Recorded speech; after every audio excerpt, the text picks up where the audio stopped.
If you're a physio, chiro, osteo, or health pro and you're struggling to make the money that you want, then in this video, I'm gonna show you the top 3 reasons why you're stuck. And as long as you do the opposite, you should be on your way to a much better financial position. But before we do that, my name's Phil. I'm a business architect for health practitioners and businesses, and I've been selling health products and services for the last 10 years. From personal training, physiotherapy, and retreats, all the way to workshops and digital courses. Now let's get into the video. Now here are the 3 main reasons why most health pros will never ever make the money they want, and I guarantee if you're able to overcome at least 2 of these, you'll be well on your way to earning much more than you are right now. Now the 3 reasons are: you don't have the skills to make the money, you have a massive ego, and you really just aren't courageous enough. Now the first reason, and this is the most obvious reason, is they don't understand the skills required to make more money. Now, what are these skills? Well, these skills aren't just relevant for health, it's relevant for every single industry in the world. And so why are they important? Let me use an example that isn't health so you have a much better idea. Let's just say you sell lemonade. If you wanted to make more money, first you need to make good lemonade. That's product development.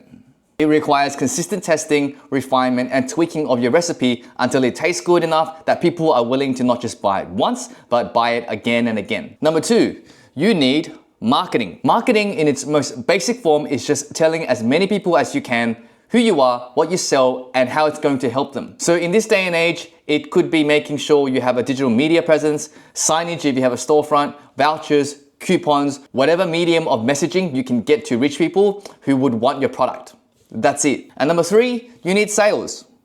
Now sales is a lot of things, but for lemonade, it would be a really good offer making sure that your customer service is good enough to sell, making sure that you articulate your menu properly so that it's enticing, and ultimately whether you're able to convince someone to pay $6 for something to drink. Now, if I had to choose which 2 of these would be best for something like lemonade, I would 100% say product development and marketing. But if I was to relate this to you as a health pro, you need all 3. So what does this actually look like in practice? And this is where most clinicians get it wrong. Most clinicians think product development would be upskilling clinically. And that's true, but it's only a very small part of product creation.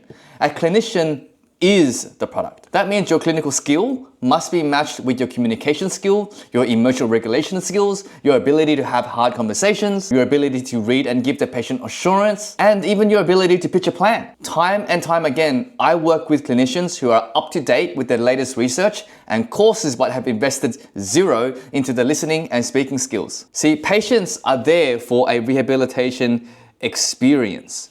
They're not there to just be treated, they're there for a whole package. So if your best upskilling or your best product development is what you learned at a weekend course about ankles, it's just not gonna cut it if you wanna make more money. Now, as an extension to that, product development also includes how you package a treatment plan. So is it 6 sessions? Is it 8 sessions? Is it 12 sessions? What's included in this session? What's the purpose of each session? What is the progression or regression if things go wrong?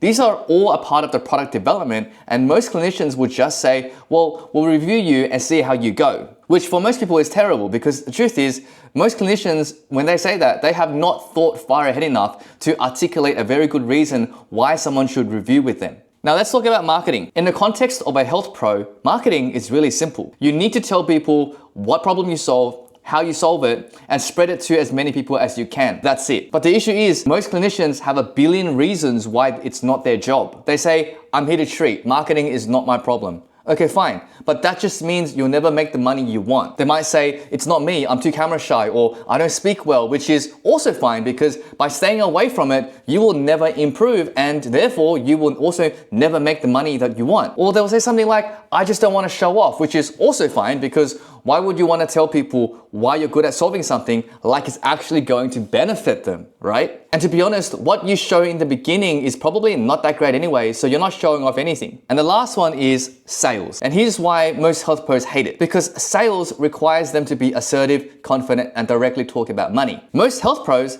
hate talking about money because they have a terrible relationship with it. They think it's evil. They think helping patients save money is their job. They think there's absolutely no reason why they should even take payment with patients when they could just defer it to reception. Well, I have some bad news. If you decide to ever work on your own, or even if you want to become a private contractor, you will be forced to have the money conversation. And if you don't want to do that, then I guarantee you will never ever make the money that you want.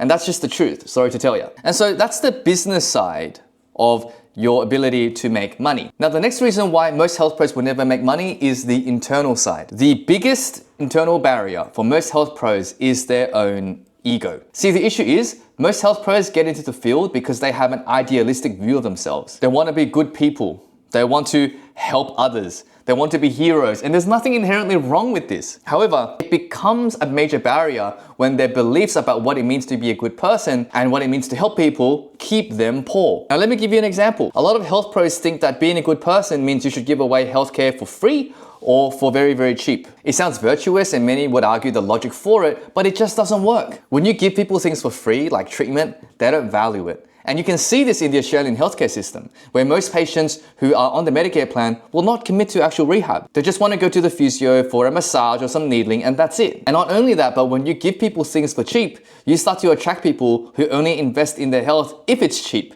And these people, they're not going to value what you say very seriously. And it's also a contradiction in pricing psychology, where the more you charge somebody, the more utility they actually get and the more effect they will have in their program. Also, it just doesn't make sense.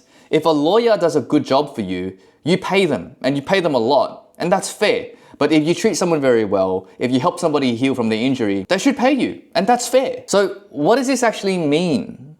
Why do so many health pros keep self-sabotaging themselves? Most health pros are more concerned with looking good versus being good. Because most of them are more concerned about how they might look, even if what they do gets people worse outcomes.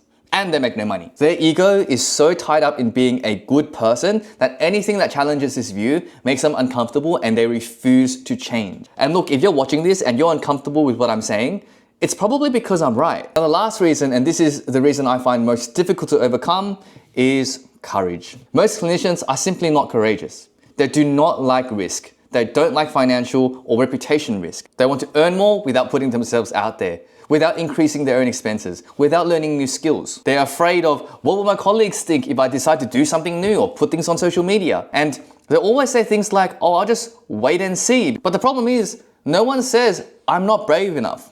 What they say is, I want to wait till I'm ready.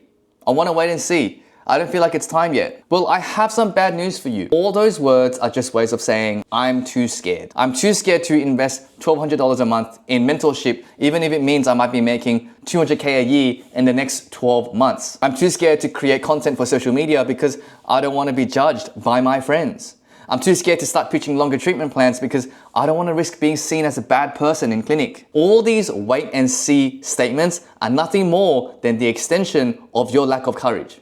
And this isn't even just about health. You might have a history of never even pulling the trigger, of always second guessing or waiting on decisions until they pass. It could be an investment decision, okay, like a house. It could be you never was able to ask out the woman or the man that you've always liked. Or you never even go to your holiday or book the place you've always wanted to go because in the last second you always feel like it's unsafe or there's a reason why you shouldn't be going. See, you don't have a wait till you're ready problem. What you have is a courage problem. And if you want to make the money that you want, you need the courage to try new things. You need the courage to have risk, to risk being the fool, to risk failure, to risk spending money that might never come back. You are stuck where you are because you are not courageous enough. And until you take action, you will always be where you are. So to recap, the 3 main reasons why most health pros will never ever make the money they want is, number 1, they have a massive business skills gap. Number 2, their ego gets in the way. And number 3, they just don't have the courage. Now, quick thing before you go, if you want to work together or you want to learn more in any one of my books, then just head to the description box below. Thanks for watching.